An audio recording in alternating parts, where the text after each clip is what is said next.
La première chose que la team Adjoké vous conseille pour avoir de belles relations, de beaux contacts avec votre entourage, c'est d'être à l'écoute de l'autre.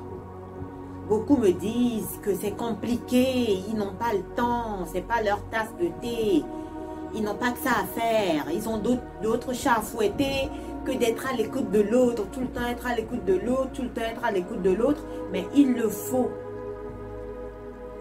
Que ce soit vos employés, d'accord?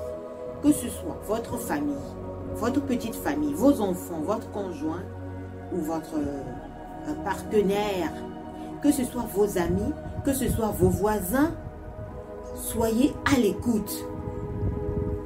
En fait, quand on y pense, ça ne coûte pas grand-chose d'être à l'écoute de l'autre. Être à l'écoute de l'autre permet d'anticiper beaucoup de choses.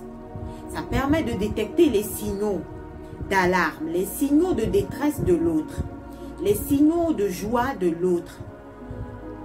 Ainsi, on se heurte moins. Je vais vous donner un exemple.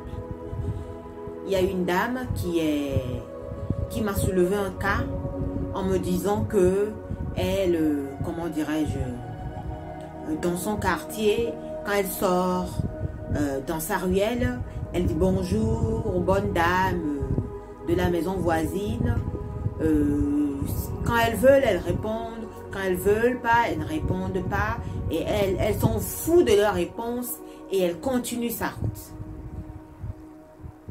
Moi, ce que je lui ai conseillé, c'est quoi? Madame, considérez les autres.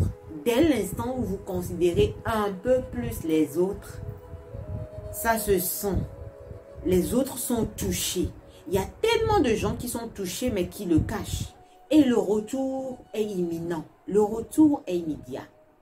Quand vous sortez de chez vous là, au lieu de lancer un bonjour en regardant ou en ne regardant même pas ces gens-là et de continuer votre route là, arrêtez-vous. Dites bonjour mesdames. Quand vos regards se croisent, elles seront obligées de répondre. Dites bonjour mesdames et attendez qu'elles répondent. Elles vont répondre bonjour maman ou bien bonjour madame. Et vous leur lancez de nouveau bonne journée à vous. Elles vont répondre de nouveau et vous continuez la route. Là, vous n'êtes plus frustré parce que vous avez bien communiqué votre salutation et eux qui reçoivent ça, la posture dans laquelle vous vous êtes mise, elles seront obligées de répondre. Elles vous répondront. Et c'est comme ça que le respect naît. Ils vont se dire, ces bonnes dames vont se dire, ouf, enfin, cette femme qui passe tout le temps, elle nous considère quand même, hein, pour qu'elle prenne son temps 2 secondes pour s'arrêter et nous saluer, mais elle nous considère. Hein. Demain, quand vous passez là, même si vous n'avez pas la tête sur elle là, elles-mêmes, elles vont vous appeler, elles vont vous saluer. Elles vont dire, bonjour maman, bonjour madame. C'est comme ça que ça se passe. Soyons à l'écoute des autres. Ça ne nous coûte rien. Ça ne fera qu'améliorer notre relation. Quand vous êtes à l'écoute de l'autre et quand l'autre sent que vous êtes à son écoute, il y a moins de caprices. L'autre ne vous enverrait pas ou vous enverrait peu de signaux de caprice. L'autre, sachant que vous êtes à l'écoute, il communiquera mieux avec vous. Au lieu à chaque fois de se dire ah, comment je vais pouvoir m'exprimer pour qu'il me comprenne, par quel geste je vais pouvoir lui faire comprendre ceci ou cela. Il ouvrira sa bouche pour vous dire ce qu'il aimerait ou ce qu'il attend de vous ou ce qu'il a envie de vous. Et c'est une belle amélioration de la communication.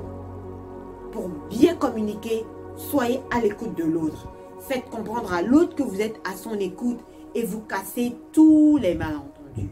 Vous cassez toutes les mauvaises ondes qui peuvent vous bousiller la communication.